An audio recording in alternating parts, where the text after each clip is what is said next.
Bonjour et bienvenue donc à cette vidéo qui a pour objectif donc de faire un retour sur la pratique du module 1. Donc normalement vous avez eu la chance d'entendre les divers enseignements concernant le module 1 et peut-être de voir également des vidéos qui avaient pour objectif donc de vous présenter l'ensemble des pratiques qui avaient pour objectif donc de vous introduire au décodage intuitif, puisque ce module 1 était plus particulièrement orienté sur le décodage intuitif afin de vous introduire aux techniques de base.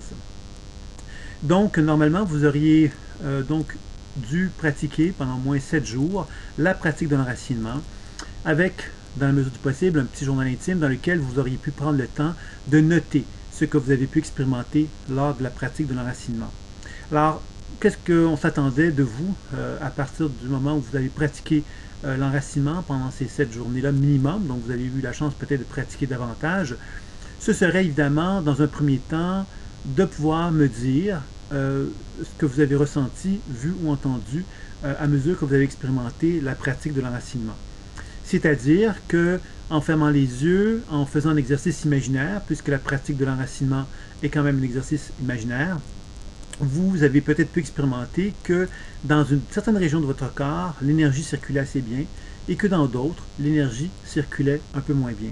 Donc, déjà, avoir remarqué cela, ce serait donc déjà une très bonne base de travail, puisque cela voudrait dire que l'enracinement donc, vous permet donc de développer un ressenti dans votre corps face à cet échange énergétique qui s'effectue entre la Terre et vous, ou le ciel et vous-même, et donc de vous permettre donc de déterminer des zones, des endroits de votre corps où l'énergie circule moins bien.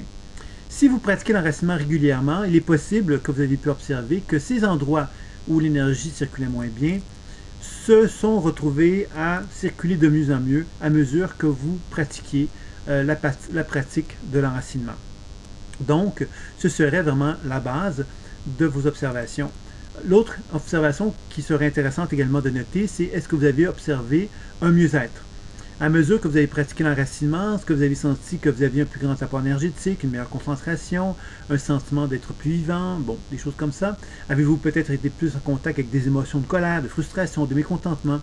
Donc, prendre le temps d'observer ce que cela entraîne en vous, même si cela peut paraître subtil, même si vous n'en êtes pas totalement sûr, bien évidemment, c'est une façon pour vous de donner une matière, pourrait-on dire ça comme ça, à la pratique de l'enracinement, de la justifier, de lui donner encore plus d'importance. Et c'est évident que ce qui est observé d'une façon générale, c'est que la pratique de l'enracinement va amener davantage de conscientisation en soi, dans notre corps, de ce qui anime notre être, de la vie qui anime notre être, de nos désirs justement d'être en accord avec nous de plus en plus. Donc ça, c'est une chose. Donc l'enracinement, donc normalement, dans votre journal intime, vous devrez être en mesure de pouvoir dire dans chacun des exercices d'enracinement comment vous avez vécu l'expérience, où se trouvent des zones où l'énergie circule bien, où se trouvent des zones où l'énergie circule moins bien. Donc normalement, vous devrez être capable de faire ça pour chaque fois que vous faites un enracinement, d'être capable d'identifier des zones où l'énergie circule moins bien, et à mesure que vous en faites régulièrement, de pouvoir observer si ces zones s'améliorent ou pas, c'est-à-dire si l'énergie circule de mieux en mieux ou pas. Alors, évidemment, la pratique de l'enracinement pendant 7 jours, c'est simplement une façon de vous mettre un peu dans le bain, de vous dire, mais voilà, pendant 7 jours, je vais pratiquer, je vais donc observer ce que ça fait. Si on pratique pendant 30 jours, pendant 60 jours, pendant 90 jours, bien évidemment, que ça ne peut être qu'un plus. Cela nous permet donc davantage avoir de l'historique, pourrait-on dire, pour parvenir à bien comprendre, bien cerner les possibilités que l'enracinement nous donne, nous procure. Donc, ça, c'était une des premières choses. L'autre information que je m'attendrais que vous ayez pu observer pendant l'enracinement, c'est de pouvoir me dire, est-ce que c'était plus facile pour vous de pratiquer avec la Terre ou avec le ciel? Avez-vous plus de facilité à sentir la présence de l'énergie de la Terre dans votre corps que le ciel ou vice-versa? Alors évidemment, quelqu'un qui est très à l'aise avec l'énergie terrestre va souvent, donc, qui va se sentir bien confortable avec l'idée que l'énergie de la Terre circule dans son corps, qui ne sent pas de heurts ou d'obstacles. Souvent, ce sont des gens qui sont à l'aise dans la matière. Alors que l'inverse, des gens qui auraient la difficulté à ressentir, voir ou entendre la présence de l'énergie de la Terre, seraient des gens qui sont souvent donc un peu moins confortables avec la présence terrestre, avec l'incarnation terrestre justement. L'énergie du ciel, évidemment, même chose. Si on sent bien l'énergie du ciel qui circule dans mon corps, ça veut donc dire que j'ai une certaine aisance avec les projets, donc les projets, les idées, le mental, la spiritualité, les concepts. je suis à l'aise dans la créativité également. Évidemment, si j'ai de la difficulté à faire descendre l'énergie du ciel dans mon corps, ben il va sans dire que c'est souvent associé à des gens qui ont justement des difficultés à s'ouvrir à la créativité, à s'ouvrir à l'inconnu, à faire confiance à la spiritualité, à avoir la foi, à se donner la permission justement de croire un futur, de croire en la capacité de faire face à un changement, par exemple. C'est tout ça qu'on va voir à travers cette pratique-là. Donc, évidemment, si vous avez observé les difficultés de cet ordre-là, c'est intéressant de faire des liens dans votre vie et de vous dire, bon, si j'ai de la difficulté avec l'énergie de la Terre, je pourrais concentrer mon attention vers l'énergie de la Terre quand je fais un enracinement. Et si c'est avec l'énergie du ciel, je pourrais concentrer mon attention vers l'énergie du ciel. Donc, ça, c'est globalement, c'est un peu ce que je m'attendais de devoir vous dire par rapport à la pratique de l'enracinement, que vous soyez capable aussi donc de pouvoir me préciser ces informations-là chaque fois que vous faites une pratique d'enracinement. Vous allez me dire, oui, mais qu'est-ce qui arrive si je ne parviens pas justement à changer mon état avec l'enracinement? C'est là, évidemment, que nous allons aborder la pratique de l'écoute imaginaire, qui, elle, a pour objectif justement de faire un approfondissement dans le décodage, dans la déprogrammation et les soins, qui vont aider justement à travailler plus en profondeur sur les perturbations qui auront été observées lors de l'enracinement. Donc l'enracinement est une technique préparatoire qui va se faire à chaque fois qu'on veut entreprendre une démarche intuitive ou une démarche de soins. Évidemment, c'est une technique aussi qui est tout à fait, pourrait-on dire, qui fait partie d'une forme d'hygiène de vie, puisqu'on pourrait très bien s'enraciner systématiquement une fois par jour, que ce soit le matin ou le soir, selon notre préférence, et qui nous permettre justement de découvrir de quelle façon que cette pratique-là, quelque part, peut donc nous apporter justement une certaine forme de bien-être, une certaine forme de sentiment de réunification avec soi. Donc, maintenant, quand il s'agit de pratiquer l'approfondissement, nous avons vu lors du module 1 qu'il était possible donc de pouvoir justement utiliser des techniques d'approche. Alors donc l'enracinement est une technique qui peut s'appliquer vraiment régulièrement dans notre vie. Et lorsqu'on veut entreprendre une démarche intuitive, nous allons faire l'enracinement et ensuite nous allons relier l'énergie de la Terre et du ciel dans notre cœur. Et de cette façon-là, nous allons utiliser la technique du projecteur ou de l'écran. Ce sont deux techniques de développement qui permettent justement le décodage intuitif, ou qui nous introduit à cette idée que nous pouvons décoder intuitivement nos perceptions que nous allons explorer tout au long de la pratique. Donc, à partir du soleil que je crée dans mon cœur, réunion de la Terre et du ciel, je vais diriger cette lumière se dirigeant vers une région de mon corps. Alors, quelle est la région de mon corps que je vais choisir? Alors, évidemment, dans la pratique de l'enracinement, normalement, j'ai pu observer des zones de tension, des zones où ça circulait moins bien. Ça peut être différent d'une journée à l'autre. Ça peut être une zone qui est redondante, qui revient assez fréquemment aussi. Et évidemment, quand je décide de faire un travail intuitif, je vais mettre donc de la lumière dans la région en question. Par exemple, si c'était mon genou gauche, je pourrais simplement utiliser la technique du projecteur, qui est donc le soleil, qui se trouve dans mon cœur, qui se transforme en un projecteur de lumière. Et ce projecteur de lumière-là va se diriger vers mon genou gauche. En faisant ça, qu'est-ce qui va arriver? C'est que mon genou gauche va illuminer, la lumière plutôt va illuminer mon genou gauche. Et cette lumière-là va me faire apparaître, sous forme de perception imaginaire, des images, des sensations, des mots, qui vont me permettre donc de décrire dans un premier temps, le plus objectivement possible, ce que je vois, ce que j'entends et ce que je ressens. Alors, si je vois, je vais donc décrire ce que je vois. Si j'entends, je vais donc écouter ce qu'on me dit. Et si je ressens, c'est donc que je vais tenir compte des sensations corporelles qui sont en moi, au niveau de mon genou, pour pouvoir effectivement décrire ce que je perçois au niveau de mon intérieur, de mon genou. Après avoir fait cette description qui est la plus objective possible et dans laquelle on ne cherche pas à interpréter, mais jamais à chercher à observer simplement, nous allons simplement nous adresser à la perception imaginaire, comme si elle était une personne distincte de soi, et nous allons simplement lui demander quel est son message. Alors ça veut donc dire qu'on va prendre le temps de lui demander c'est quoi le message. Alors si je vois une couleur rouge dans mon genou, je vais m'adresser à la couleur rouge pour lui demander quel est son message. Si j'entends un son, une vibration aiguë, je vais demander à cette vibration aiguë qu'est-ce qu'elle a comme message à m'apporter. Si je ressens une chaleur dans mon genou, je vais demander donc à la chaleur qu'est-ce qu'elle a comme message à m'apporter. Donc, l'approche de base pour faire le décollage intuitif, c'est vraiment, à partir de la description, ensuite de s'adresser à la perception imaginaire pour lui demander la question clé, qu'est-ce que tu as comme message à m'apporter? Alors, à partir du moment qu'on pose cette question-là, on laisse le soin à la perception imaginaire de répondre. C'est un peu comme si je rencontre quelqu'un dans la rue et je lui demande comment est-ce qu'il va. Mais cette personne-là, effectivement, si je ne prends pas le temps de l'écouter, je vais parler à sa place, je vais lui dire qu'elle doit bien aller, puis je vais constamment l'interrompre et je vais l'empêcher de communiquer ce qu'elle vit, ce qu'elle ressent. Dans la pratique de l'écoute imaginaire, on cherche vraiment donc à donner de l'espace à cette perception-là pour qu'elle puisse nous communiquer ce qu'elle vit. Et c'est de cette façon-là, évidemment, qu'on va pouvoir parvenir justement à ce qu'il y ait un échange qui se fasse entre moi et la perception imaginaire. Et c'est comme ça, justement, qu'on va pouvoir parvenir à ce qu'on appelle le décodage intuitif. Parce que ce qu'on va découvrir à travers la pratique, c'est qu'il y a des techniques de base comme celle-ci où on pose des questions, où on espère qu'il va y avoir des réponses. On va voir évidemment qu'à mesure que la pratique va avancer, on va intégrer des techniques de soins, des techniques de déprogrammation qui vont amener, encore une fois, des transformations de la perception imaginaire, mais qui vont amener effectivement ce dialogue à devenir de plus en plus fluide et de plus en plus équilibré.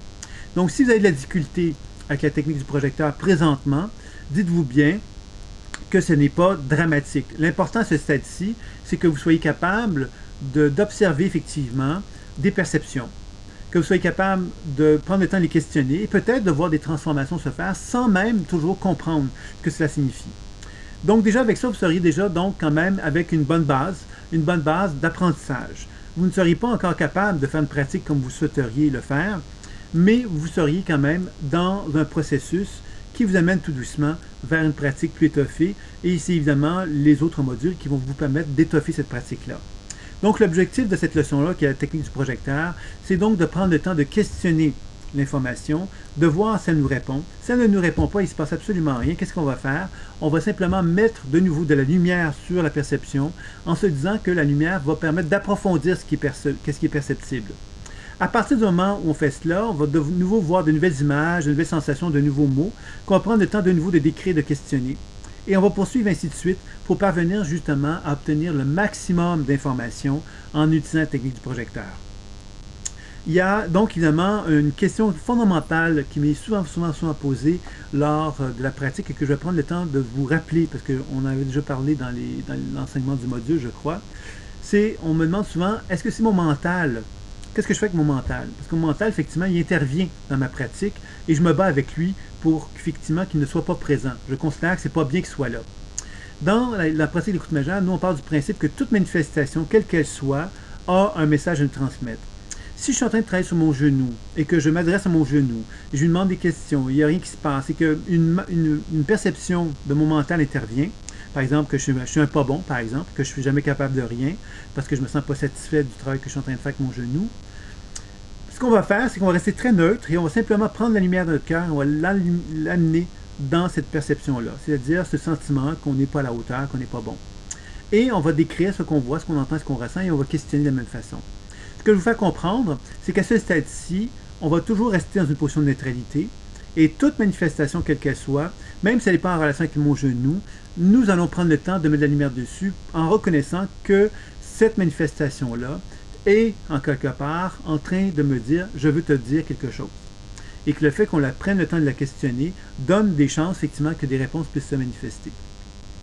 Alors, c'est ça un petit peu qui va être l'idée du processus et on va poursuivre, tant juste longtemps qu'on est capable d'obtenir des informations. Et évidemment, le maximum d'informations qui va être allé chercher, bien évidemment, nous, on va ensuite prendre le temps de le noter dans notre journal intime afin de justement pouvoir voir qu'est-ce que notre corps souhaite nous communiquer à mesure que nous effectuons des pratiques et qu'évidemment, on puisse donc voir une évolution à travers la pratique et à travers le temps. C'est ça un peu l'idée du journal intime à ce stade-ci. Donc, la technique du projecteur est une technique de décodage, mais quand on remet de la lumière dessus, on pourrait envisager que la technique du projecteur pourrait être une technique de soin. C'est-à-dire une technique dans laquelle notre corps on pourrait ressentir un mieux-être à mesure qu'on met de la lumière. Donc, ce serait quelque chose qui serait important donc de noter, qu'on a donc deux techniques, la technique de décodage, la technique de soin, qu'on peut combiner pour amener justement un mieux-être et pour amener une certaine somme d'informations par rapport à la région sur laquelle on fait l'écoute. La technique qui suivait, c'était la technique de l'écran, qui est une technique finalement qui est une variation tout simplement de la technique du projecteur. Donc c'est une variation très simple. C'est-à-dire que je mets de la lumière dans mon genou, je vais donc voir apparaître des sensations, des sensations, des images que je prends le temps de questionner. Quand j'ai atteint le maximum de ça, ce que je pourrais faire, c'est prendre mon genou et le projeter dans un écran devant moi. Ce serait une autre façon d'envisager la pratique et dans laquelle je verrais apparaître des images, des sensations et des mots de la même façon, qui seraient toujours reliés à mon genou et qui me permettraient de faire une description de ce que je vois, entends, ressens et que je prenne le temps, encore une fois, de questionner quel est ton message pour arriver justement à donner une compréhension, une information, encore là, par rapport à la perception sur laquelle je fais l'écoute. Si jamais je me sens limité, ce que je pourrais faire, c'est que je pourrais prendre la limitation que je perçois dans mon écran et ensuite reprendre cette perception-là et la projeter de nouveau dans un autre écran. Ce serait une autre façon, encore une fois, d'approfondir ma capacité à faire de l'écoute pour pouvoir arriver à chercher le maximum d'informations. Alors évidemment, donc, à la toute fin de ce module-là, vous aviez sans doute compris que nous allons donc nous enraciner comme première étape, ensuite faire la technique du projecteur sur une région de mon corps que j'ai perçue comme étant plus perturbée, disons, et je vais aller donc au maximum des soins que je peux faire avec la technique du projecteur pour ensuite aborder la technique de l'écran en abordant, évidemment, en essayant d'aborder le plus possible, le plus loin possible, la région pour favoriser donc une compréhension de ce qui se passe. On avait vu dans le module qu'il y avait donc une façon de faire pour aller chercher le maximum d'informations, c'est-à-dire que souvent, en questionnant, la première information qui se manifeste à nous souvent est une information plus abstraite. Par exemple, je vois une couleur rouge, je ressens la chaleur, j'entends un son aigu, comme je disais tantôt, ça peut être un son très très bas, un son qui s'apparente à l'air, courant d'air, etc. Donc, il y a diverses informations qui pourraient se manifester comme ça, qui sont abstraites. En questionnant, normalement, ce qu'on s'attend, c'est qu'on va arriver à une étape où on va conscientiser ce que je pourrais appeler des informations émotionnelles. Par exemple, je ressens mon genou gauche une tristesse. Hein, je voyais une couleur jaune, je questionne la couleur jaune et finalement, je ressens en faisant le questionnement une tristesse en moi. Cette tristesse-là, évidemment, je vais prendre le temps de la décrire et ensuite de la questionner pour constater que peut-être qu'en faisant cette démarche-là, l'émotion de tristesse va se transformer en quelque chose de plus complet. C'est-à-dire que je vais comprendre que je suis triste parce que je ne m'écoute pas, par exemple. Et si je continue le processus, il est possible que j'arrive à comprendre la cause de ça. C'est-à-dire, je ne me comprends pas parce qu'à l'âge de 4 ans, j'étais seul et les gens autour de moi, j'avais l'impression que personne ne m'écoutait, personne ne me reconnaissait, personne ne me donnait de l'importance. Donc, j'ai intégré que je n'étais pas important et que de toute façon, personne ne m'écoutait. Donc, c'est logique que j'ai incarné ça, d'une façon plus régulière dans ma vie et que je sois convaincu d'une certaine façon que c'est comme ça que ça doit fonctionner ma vie. Alors évidemment, donc, on arrive à clore une boucle, c'est-à-dire qu'on arrive à la cause d'une information. Alors c'est ça un peu l'objectif qu'on a tous à viser dans la pratique de l'écoute imaginaire. Et cette introduction-là avait pour objectif donc de vous introduire à cela en vous donnant des moyens très très restreints, parce que les techniques du projecteur de l'écran sont des techniques limitées, mais des techniques finalement qui vont vous permettre justement de développer une méthodologie de travail sûre pour que vous puissiez ensuite aborder des techniques plus avancées. Comme le module 2, nous allons aborder la déprogrammation et les techniques de l'accueil, qui sont deux techniques finalement qui vont très bien se combiner, vous allez le voir, aux techniques que nous avons vues dans le module 1. Alors, c'est à travers ces deux modules-là, les modules 1 et 2, vous allez chercher les bases de la pratique de l'écoute imaginaire, c'est-à-dire le décodage intuitif, la déprogrammation et les soins. Évidemment, les modules qui vont suivre vont vous permettre d'approfondir les techniques de soins avec le module 3 et 4, dans lesquels on va parler donc des techniques d'auto-guérison et des chakras. Et les autres modules vont évidemment nous amener progressivement vers la dimension psychique et la dimension transpersonnelle afin d'élargir notre champ d'investigation et de nous permettre de pouvoir travailler sur des éléments plus concrets, plus tangibles, parce que vous allez voir que la pratique d'écoute imaginaire devient plus facile lorsqu'on travaille avec ces dimensions plus tangibles-là. Mais chaque chose en son temps. Donc, on a fait le tour de ce que j'avais à vous dire par rapport au module 1. Donc, évidemment, après ce module-là, normalement, si vous avez pris l'option des appels téléphoniques ou de l'encadrement d'un enseignant qui vous est proposé par le téléphone, par Skype, ou encore là par des entretiens web avec plusieurs personnes, vous allez donc pouvoir effectivement approfondir votre réflexion et pouvoir directement poser vos questions de façon plus directe avec l'intervenant qui sera là, soit moi ou une autre personne. Donc, et vous allez pouvoir évidemment poser des questions sur votre vie personnelle, de quelle façon que les techniques que vous avez apprises, vous pourriez les utiliser dans votre vie personnelle. c'est ça l'avantage des appels téléphoniques personnalisés qu'on a avec une personne ou avec plusieurs personnes de la formation, c'est que là, vous donne justement un sentiment d'être encadré dans votre pratique et de pouvoir vraiment être, qu'on puisse répondre à toutes les questions que vous pouvez avoir sur la pratique en question. Voilà donc pour ce premier retour, donc le module 1. Alors donc je vais vous retrouver à la fin du module 2, donc pour regarder ensemble de quelle façon que l'on peut conclure pour le module 2. Alors je vous donc dis à très bientôt. Bonne pratique.